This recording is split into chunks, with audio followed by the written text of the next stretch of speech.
We're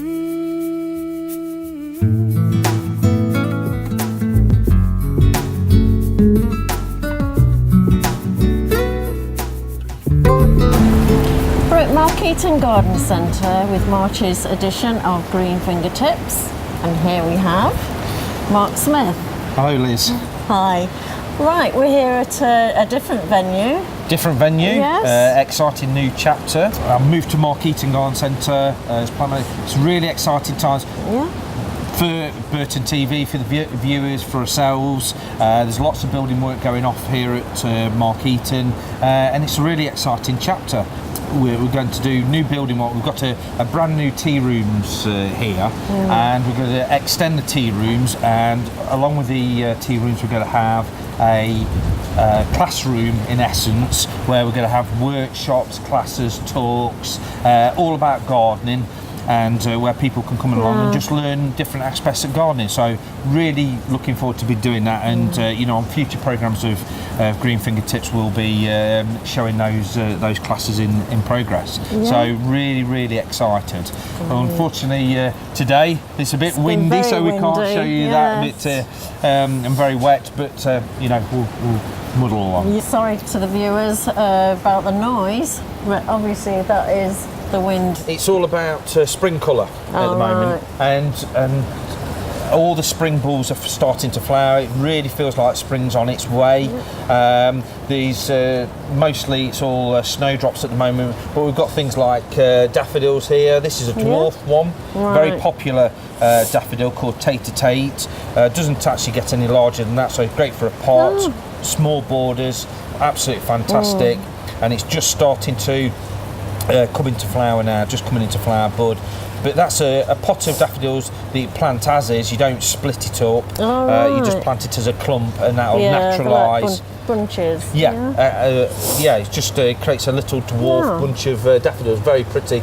And another thing that we've got here is it's a very apt plant. It's called a windflower, and especially on a day like today. But we've got it in 3 different colours: the blue, the white, and the pink. Very pretty flower. Comes back every year. Again, doesn't get any higher than that. It makes a carpet of colour. And it'll just flower and flower really to about the end of April onwards. So these grow in any soil? Yeah, they can go in sun or shade. People tend to plant these under trees where it's very quite shady and where there's not much soil, so because they're very shallow rooting, so they're perfect for that. But it's just the amount of colour. When they do naturalise and they do spread out, they give you just a carpet of colour. It's well worth using all 3 colours. I'll just show you the pink, which is very nice, with the white centre there. Absolutely gorgeous, but just lovely, easy to grow plant. You just plant, leave and forget about. You don't have to lift the bulbs. They're perfectly hardy, and like I say, they come back year after year. And then when we're talking about bedding plants for this time of year, to give that boost of colour, we've got things like the violas. The violas and pansies tend to like it very cold, not too wet, but they just like it cold, and they'll just flower and flower. These will flower right up to middle end of summer, so they really do give you a good value for money. We've got them in mixed pots, different shades of blue, different mixed pots, and then in the single colours as well, yellows, reds, whites and blues. So if you've got any pots that's looking very tired, that's had winter bedding in or old summer bedding, you could just simply take out any old plants that are looking tatty and just stick those in just to fill the gaps. A bit later on we'll have more daffodils, more tulips. Tulips are always later on, and then there's a plant called Fritillaria, snake's head Fritillaria, really colourful, but things are really starting to move on now in the gardening calendar, and colours really starting to come into the garden centre. So, because these are gorgeous. These are gorgeous, and this is plant of the month in actual fact. It's plant of the month for March is Camellia. Fantastic plant. It looks like a rose flower almost. but you get these beautiful evergreen leaves. This is just the beginnings of the flower. There's lots of flower buds coming on the plant. It's evergreen as well. Unlike roses, where it'll just be sticks at this time of year and not much sign of life, the camellias are the nice shiny Keep the evergreen foliage. leaves, and they look like they've something. This will get to about 6-7 foot, something like that. If you kept it in a pot, you could restrict the growth a little bit, but it does require ericaceous compost, which is acid compost, which you can buy from us. It's a specialist compost that you use just for camellias. You can't use ordinary multi-purpose compost. And likewise with the compost, there's ericaceous plant food as well. These are just granules that you shake over the surface of the plant, and the rain or the water breaks them down slowly, and it lasts for 6 months. You can top it up every 3 months, right the way through the growing season. Just keep it really well watered, and it'll keep the camellia looking really lush and healthy.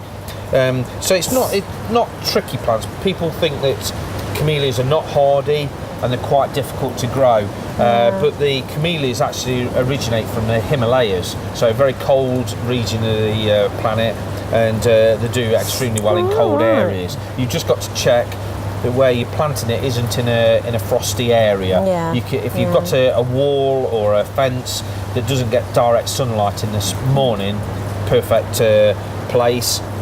And just make sure you don't overprotect it. People like to cover it up in winter with fleece or plastic, but when you don't get the airflow coming around, you get a thing called sooty mould, which is a black residue on the leaf, and that looks really unsightly. So it's a beautiful plant, and like I say, camellia, many different colours: reds, whites, pinks, yellows. You can get them in, but camellia is planted the month for March. Beautiful plant. So let's move on to the jobs of the month. Yeah, so we've got March is a very busy time in the garden for gardeners, and what you need to be doing now is starting to put down slow release granular fertiliser around any existing hedges, shrubs. Fruit trees are very important. Good high potash food around the base of the fruit trees helps with flower formation and fruit formation. Very important. Also, you need to be sowing seeds at this time of year for bedding plants, and if you want to grow your own herbs. So that's very important. And if we're getting, we've had a lot of rain just recently, so you need to be spiking your lawns, putting sand in there, and maybe putting a moss killer down to kill any moss that's formed over the winter. So that's kind of, there's plenty of jobs there that'll keep you busy over the weekends, but very busy time now for gardeners to get cracking. That's lovely. Oh, I hope that's been helpful to the viewers. If the viewers want to be in touch with you, yeah, I mean, they can contact me here at Mark Eaton Garden Centre. The telephone number's on the screen now. We've actually got a very good Facebook page, which includes the potting shed page, which is our tea rooms here at Mark Eaton Garden Centre. If you put in the search bar Mark Eaton Garden Centre, and you'll see the potting shed page and the Mark Eaton page there. Send any messages you want to us there, any photos. If you've got any problems, please come in and see me here at Mark Eaton, and I'll be able to help you with those, or send them to Burton TV, and they'll forward them on to me, and we can answer those in future programmes. And what about the regeneration, Mark? Tell us about the project. Yeah, as we said at the beginning, it's really exciting times. Very lucky that we've got Burton TV here, and he's capturing, you don't often get this, but they're capturing all the new building work, the changes that I'm making in the plant area, as well as the building works for the rest of the garden centre. So really exciting. So as the programme progresses, because it's a different style programme now, you're going to be able to see the works being changed, and you see the new features added to the garden centre, and the new building works every single programme. So it's really exciting, and it's just we're so lucky to have you guys here capturing all this for us, because you don't often see this side of it. So really looking forward to it, and can't wait for the year to progress. That's lovely, Mark. Yeah. So I hope the viewers will continue watching and seeing how it all develops. So that's the end of March's edition of Green Fingertips, and we'll see you next time. So that's the end of March's edition of Green Fingertips, and we'll see you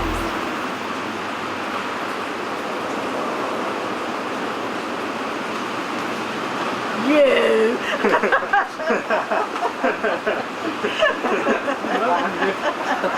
It never fails. Never fails. Always funny. Always funny.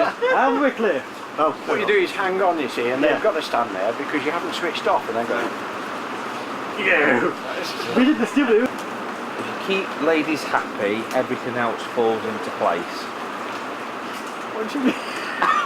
It's just rude Liz again. All I can see is that pig now. What? All I can see it. That's why he's got. That's why he's got a smile on his face. Yeah. You'll have to put a plant there. I will. A little flower.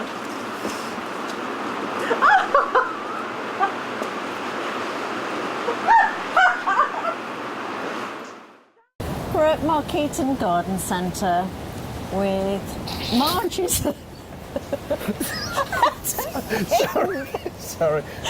That was my fault. I was doing so well. You were really concentrating then, weren't you? I could feel it. I could hear it. The cogs whirring. Right. So, is there any contact details? There is, or there could be jobs of the month. Oh yeah.